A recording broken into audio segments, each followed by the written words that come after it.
예, 안녕하세요. 황스택입니다. 저도 이제 그 디지털 뉴딜 관련해서 뭐 인터넷 게임, 뭐 인공지능, 뭐 이런 거, 빅데이터 이런 거 관련해서 좀 말씀을 드릴 건데요. 뭐 사실 21세기는 뭐 그 디지털 르네상스라고 얘기도 하고, 저희가 그동안에 가장 많이 들었던 말 중에 하나가 디지털이라는 말입니다. 그리고 최근에 이제 뭐 인공지능, 그다음에 뭐 빅데이터, 클라우드, 뭐 다양한 이제 IoT, 뭐 여러 가지 이제 그 단어들이 이제 화두가 되고 있는데요. 결국에는 이런 것들이 그 디지털 뉴딜을 그 구성하는 핵심이 아닌가라고 생각이 되고요. 전체적으로 이런 것들이 이제 이합집산이 되면서 디지털 뉴딜 정책도 실현이 될 거다라고 판단을 하고 있습니다. 저희가 그동안 이제 4차 산업이라고 얘기했던 부분들, 이 안에 이제 굉장히 많은 뭐 요소들이 들어가 있겠지만, 뭐 다양한 기술들, 다양한 서비스, 다양한 데이터들이 들어가서 생태계를 구축을 하고 있는데요. 결국에는 이 4차 산업 생태계가 우리가 말하는 디지털 뉴딜의 그 기반이 되지 않나라고 판단을 하고 있고요. 기본적으로 이제 빅데이터를 기반으로 해서 다양한 데이터들을 가공을 해서 적절한 포지션에 공급을 하면서 이제 산업을 발전시키고 뭐 기술을 발전시키는 그런 생태계가 4차 산업 생태계이면서 또 디지털 뉴딜의 생태계다라고 판단을 하고 있고요. 뭐 근본적으로 빅데이터를 가장 잘 활용하는 기술적인 부분은 인공지능이 될 거다라고 보고 있고, 이런 부분들이 이제 활용이 되면서 뭐 스마트 홈이나 스마트 시티 더 커지면 스마트 컨트리 이런 부분까지 확대가 되지 않을까라고 보고 있고요.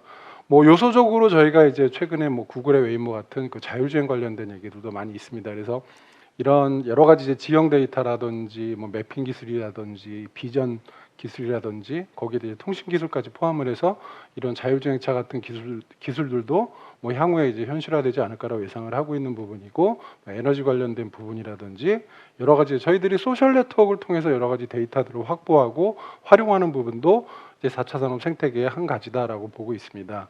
그리고 최근에 이제 컨텐츠 관련된 부분들도 뭐 예를 들어서 자율주행차가 활성화가 되면은 차 안에서 이제 컨텐츠들을 즐기고 이런 부분들도 결국에는 전체적으로 활성화되지 않을까라고 예상이 되는 부분이고요.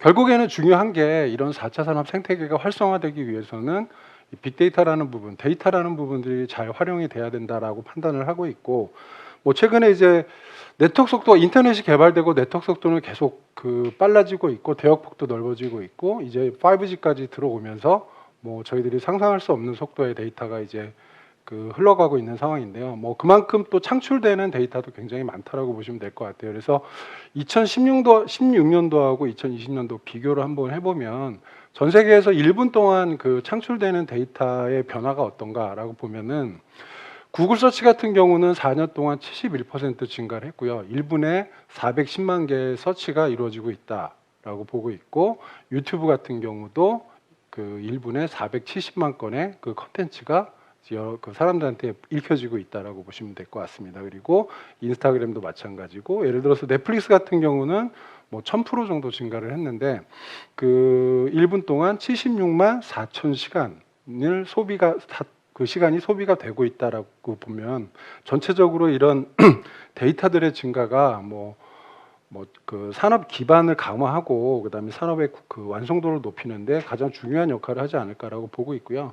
사실은 뭐 아마존의 제프 베조스 같은 경우가 그런 얘기를 했죠. 우리는 데이터를 버리지 않는다. 그래서 예를 들어서 뭐 고객들한테 상품을 추천을 하고 그다음에 뭐 예측 배송을 하고 이런 부분들도 다 데이터에 기반해서 이루어지는 비즈니스다라고 알고 있고요. 결국에는 이런 빅데이터들을 어떻게 수집을 하고 가공을 하고 활용하느냐에 따라서 디지털 뉴딜 관련된 부분들도 이제 빨리 시장에 정착을 할 것인가라는 여부가 결정이 되지 않을까라고 보고 있고요. 가장 중요한 부분들은 결국에는 이 빅데이터를 처리할 수 있는 이런 플랫폼이 아닌가라고 판단을 하고 있습니다. 그래서 뭐 예를 들어서 뭐 시각 정보라든지 음성 정보라든지 여러 가지 이제 정형 비정형의 데이터를 수집하는 단계가 있고요. 거기다가 이 전처리라고 하는 부분들, 아까도 이제 얘기가 잠깐 나왔었는데 이 빅데이터를 저희가 모으는 게 중요한 게 아니라 쓸만한 데이터로 가공하는 게 중요한 부분입니다. 그래서 여러 가지 이제 필요 없는 데이터들은 버리고 필요한 데이터들은 뭐 분석하는 인공지능이 잘 인식할 수 있도록 아까 나온 얘기처럼 라벨링을 한다든지 이런 부분들이 이제 전처리라고 하는 부분인데, 이것도 이제 빅데이터 플랫폼에서 굉장히 중요한 부분 중에 하나가 될 걸로 보고 있고요. 뭐 가장 중요한 부분 중에 하나가 결국엔 접근 권한에 대한 관리입니다. 뭐 보안이 워낙 중요한 부분이기 때문에 그래서 이렇게 이제 그 빅데이터를 분석하고 활용하는 데 필요한 필수 인프라가 빅데이터 플랫폼이고 이런 그 빅데이터를 활용하는 데 있어서 그 심리스하게 그 서비스를 제공하는 이 빅데이터 플랫폼을 확보하고 구축하는 게 가장 중요한 일 중에 하나가 아닌가라고 보고 있고요. 이 사진은 그 배구 선수입니다. 이다영 씨라고 제가 제일 좋아하는 배구 선수인데요. 세터예요, 세터. 배구에서 세터라는 역할이 어떤 역할이냐면 리시브된 공을 적절한 위치에 있는 공격수들에게 배급하는 역할을 하는 부분이죠. 그래서 이 배구의 세터라는 부분들이 굉장히 중요한 그 역할을 하는 포지션인데 저희 디지털 뉴딜에서는 이런 역할을 이제 인공지능이 하지 않나라고 보고 있고요. 결국에는 데이터를 잘 모아서 가공하고 처리했던 부분들을 필요한 언택 서비스라든지 여러 가지 자율주행이라든지 스마트 팩토리라든지 이런 서비스들이 활성화될 수 있게 이런 빅데이터를 그 적절하게 이제 제공하는 역할을 인공지능이 한다라고 보시면 될 것 같습니다. 최근에 이제 인공지능 같은 경우는 예전에 이제 저희들이 알파고 기억나시죠? 알파고 같은 경우는 이제 바둑 분야에서 인간의 능력을 뛰어넘는 그 성과를 보인 인공지능이다라고 보시면 될 것 같은데 이런 그 협소한 의미의 이제 인공지능에서 시작해서 최근에는 그 범용 인공지능으로 진화가 되고 있는 상황입니다. 그래서 전체적으로 지금 그 AGI라고 하는 부분들은 다양한 분야에서 이제 그 보편적으로 활용이 되고 있는 부분이고요. 그 주입식, 그러니까 저희가 보는 게 주입식 교육이 아니라 능동적으로 교육을 하는 교육이 되는 인공지능이 이제 여러 가지 부분에서 앞으로 활용이 많이 될 거다라고 보고 있고요. 물론 아직까지는 이렇게 범용화돼서 이렇게 많이 쓰이진 않고 있지만 앞으로 점진적으로 기술이 개발되면서 많이 사용이 되지 않을까라고 예상을 하고 있습니다.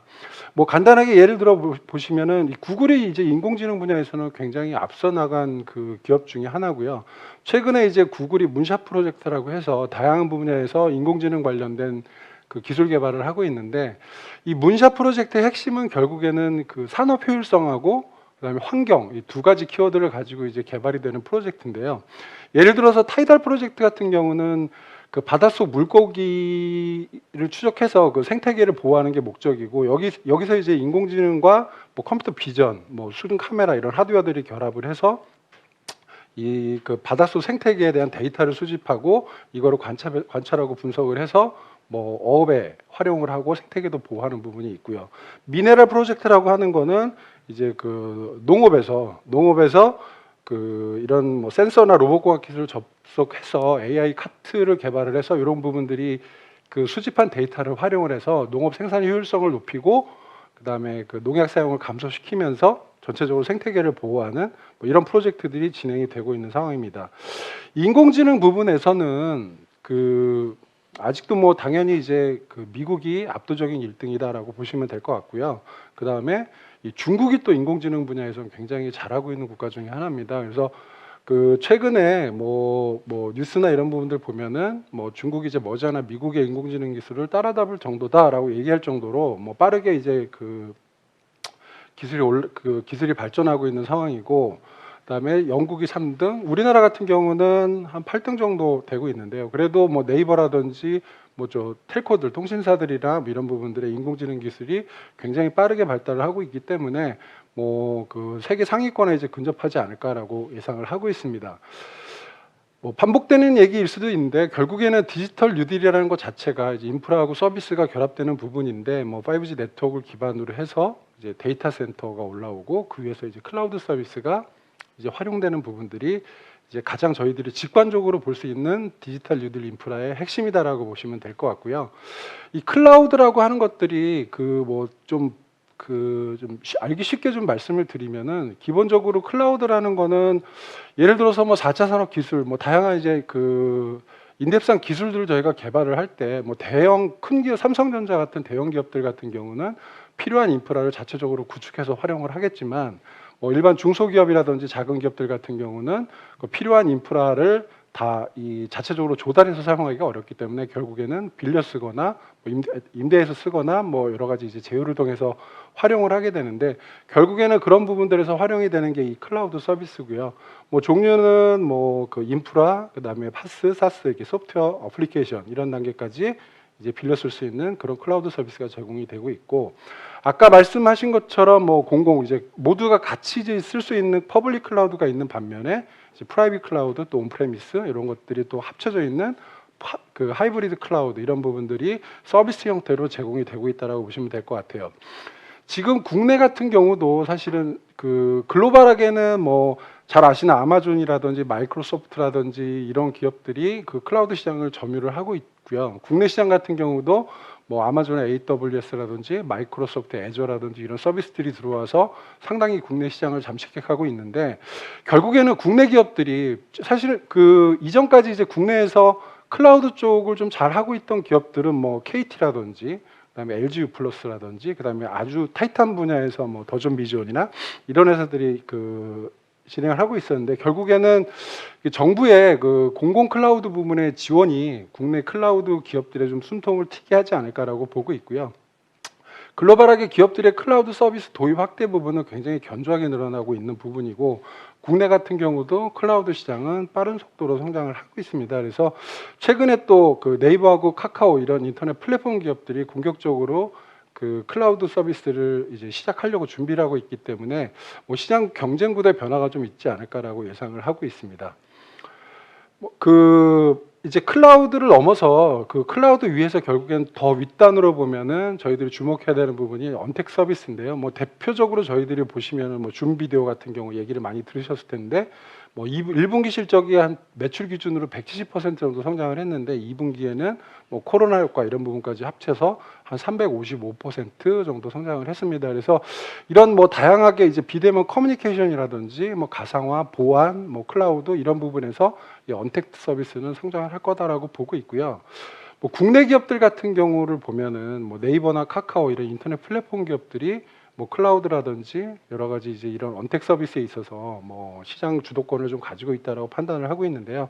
뭐 쇼핑이나 검색이나 뭐 콘텐츠, 금융, 소셜 네트워크 다양한 부분에서 창출되는 빅데이터를 가지고 있고요. 이런 빅데이터가 네이버의 뭐 클로바라든지 카카오의 카카오 아이라는 이 인공지능 플랫폼을 통해서 분석이 되고, 이런 것들이 결국에는 뭐 상품 추천이라든지 컨텐츠 추천, 자산 관리 이런 쪽으로 확대가 되면서 그 뭐 서비스가 계속 확대되는 생태계가 넓어지는 그런 그림을 그리고 있다라고 보시면 될 것 같습니다. 뭐 뒤에는 뭐 마지막으로 뭐 네이버 인공지능 같은 경우도 뭐 최근에 이제 네이버 AI 랩 신설을 했고, 뭐 여러 가지 이제 B2B 사업도 강화하고 있는 상황이고, 그 뭐 성과도 이미 좀 어느 정도 나고 있고요. 카카오 같은 경우도 최근에 카카오 엔터프라이즈라고 이제 공식적으로 출범을 해서 클라우드 분야, 클라우드하고 인공지능 분야에서 뭐 공격적으로 좀 영업을 하고 있는 상황입니다. 그래서 그 다양한 이제 제휴를 통해서 레퍼런스를 그 축적을 하고 있고요. 중장기적으로 뭐 정부의 정책 지원, 정책적인 지원하고 이런 부분까지 더해서 소기의 성과는 좀 나지 않을까라고 보고 있고요. 뭐 이 부분은 참고를 하시고, 그다음에 뭐 저희 이제 그 또 언택 서비스 관련해서는 저희 스몰캡 팀에서 뭐 스마트 의료라든지 그다음에 뭐 그린 스마트 스쿨 관련된 그 추천도 많이 하고 있으니까 자료 참고하시면 좋을 것 같습니다. 예, 이상으로 마치겠습니다.